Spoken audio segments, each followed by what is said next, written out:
અને નસો મને સુકાતી હતી.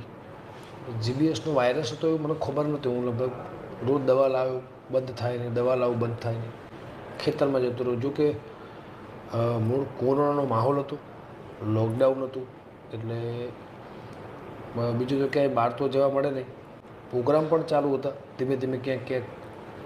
લોકડાઉન હતું અને કોરોનાનો ફૂલ માહોલ હતો. પછી હું ઘણા હોસ્પિટલમાં ફર્યો, ઘણી જગ્યાએ મેં દવા લીધી, પણ મને બંધ ના થયો. છેલ્લે પછી હું કેડીમાં ગયો. જ્યારે મને તકલીફ વધારે, હું રાજસ્થાન ગયો તો માંડવામાં, ત્યાંથી રિટર્ન થતું ત્યારે મને તકલીફ વધારે થઈ ગઈ.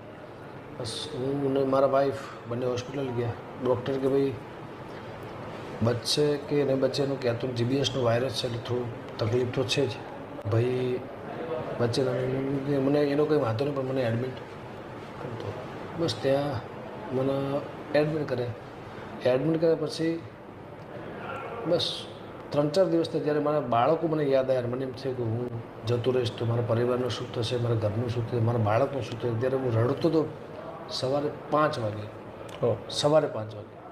ત્યારે ઊંઘમાં અને આમ જ્યારે મને દવા ઇન્જેક્શનો ચાલુ હતા અને જ્યારે મને ઊંઘ જેવું, ઊંઘમાં જ્યારે મને મારી મમ્મીના રૂપમાં દીપોમાં એવું કીધું કે ચિંતા ના કરીશ, તું 7મા 8મા દિવસે ઘરે જતો રહીશ, તને કશું નહીં થાય, જવાબદારી મારે. બસ ત્યારથી દીપો મને અને આવી કંઈક ખબર હતી